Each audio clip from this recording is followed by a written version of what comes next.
guys, it's FallenHobo here, and before I start this review, I have 3 things that I like to talk to you guys about. The first thing is about my video quality. Many of you have been telling me that my quality of videos have been really bad. I don't mean the content of the video, I mean like the graphics.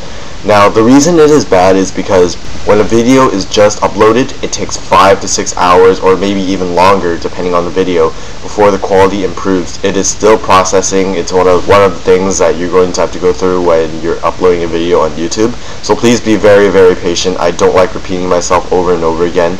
I don't want to say this again in my next video, so guys, just keep that in mind. It takes a few hours before the quality improves.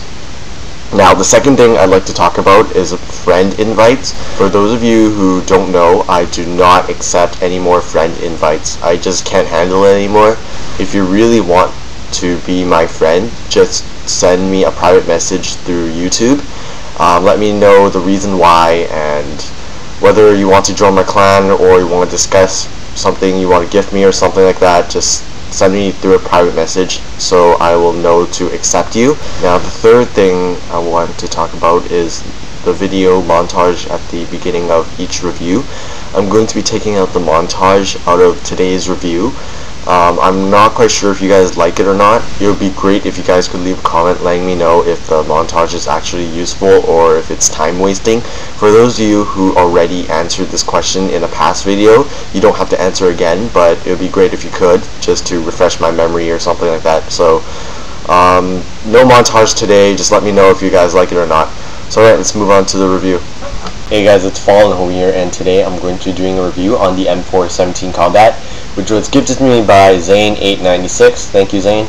And the M417 Combat, it beat the M590 Mariners sent to me by Matkog.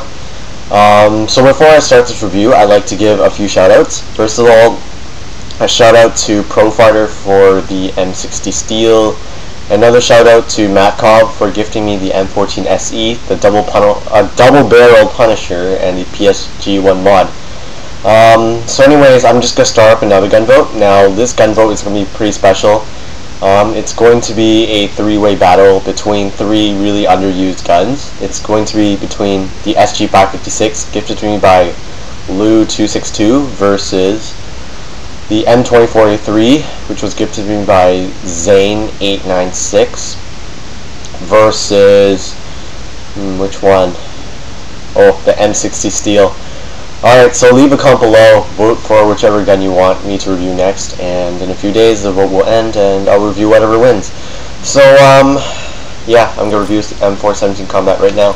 Hey guys, it's FallenHobo here, and today I'm going to be doing a review on the M417 Combat, which was gifted to me by Zane896 for a day. Alright, so the M417 Combat is the NX variant of the GP M417. The only difference is that the M417 Combat comes with more power. In this review, you'll be hearing me comparing the M417 to its greatest rival, the M416 CQB, because they're very similar in stats and they are rivals, so I will have to compare them. The M417 Combat is pretty much an M416 CQB with more power, more recoil, and less portability. It comes with a forced eye-tech scope, just like the M416 CQB. But however different from the M416 CQB, the M417 Combat has the fastest reload time out of all assault rifles in the game. I'm pretty sure it's the same as the M6A2 reload time. I'm pretty sure they're on par with each other. So anyways, let's get on to the stats of the gun, the power. The power of the M417 Combat, it's a strong 4-hit kill and a strong 3-hit kill to the back. The power is about average for an assault rifle. It's stronger than the M416 CQB, and it's not too much stronger than many other assault rifles. I'd have to say it's about average for an assault rifle. Now on to the rate of fire. The rate of fire of the M417 Combat is actually pretty good for an assault rifle. It's above average. I believe it is on par with the M416 CQB. I'm pretty sure they are on par with each other in terms of rate of fire, or somewhere around that. Pretty close. So the rate of fire is pretty good for an assault rifle. You should be able to take out enemies really quickly, which is something you can really look forward to. Now, as for the accuracy of the M417 Combat, it's pretty high for an assault rifle. It's about the same as the M416 CQB. They both have really high accuracies for assault rifles. You can use them for short ranges, medium ranges, and even long ranges, but for long ranges it will be harder because it comes with a forced eye tech, but still it's pretty effective at long range. Now as for portability, the portability of the M417 Combat is very light for an assault rifle, not as light as the M416 CQB. I believe the M417 Combat is on par with the GP M416. The M417 Combat is a tad bit heavier than the M416 CQB, but still, for assault rifles, it has one of the best portabilities of all assault rifles in the game. Now for the recoil, this is what makes the M417 Combat different from the M416 CQB. The M417 Combat has heavier recoil than the M416 CQB. For some odd reason, when you're using the M417 Combat, after the first 3 or 4 shots, maybe starting from the 5th shot, it starts moving diagonally, which is a lot different from the M416 CQB. It's pretty hard to get used to, the diagonal recoil. It's really confusing, and it will take some time before you will know how to use it properly. So basically the recoil is pretty weird from the assault rifle, but it is still controllable. At long ranges, just don't burst for too long, just maybe burst in shots of 2 or 3, or just tap instead, and you won't have to deal with such recoil. Now as for modifications, the only modification you can add is a suppressor or an extended magazine. Now as for suppressors, I don't think you'll need one. It's just a personal opinion. I don't find suppressors useful on assault rifles, but that's just my opinion. It's totally up to you. Now as for extended magazines, it's really up to you again. The rate of fire isn't as high as the M416 CQB, so I really don't think you'll need an extended magazine. It's totally up to you again if you really want one.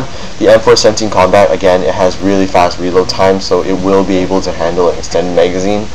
Again, it's just totally up to you. You can just do whatever you like. Now, for my final words for this assault rifle, the M417 Combat is a pretty good assault rifle, I guess. It's much better than many other assault rifles that are available in the black market. I will say that the M416 CQB is much better than the M417 Combat, and the reason is because the M416 CQB just has lower recoil and it's much easier to handle than the M417 Combat.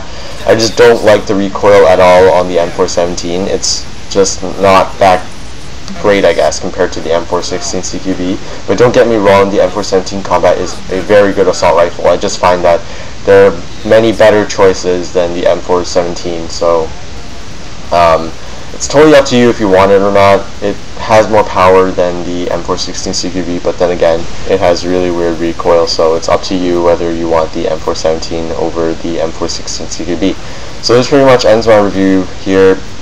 Before I end this video, I want to know 2 things. First thing, do you like the montage at the beginning of each review? Do you find it useful? And the second thing would be your vote for the gun vote. It's between the M60 Steel, the M24A3 versus the SG556, which is different from the SG550, by the way. So anyways, this ends my review here, and thank you guys for watching, and I'll see you guys later.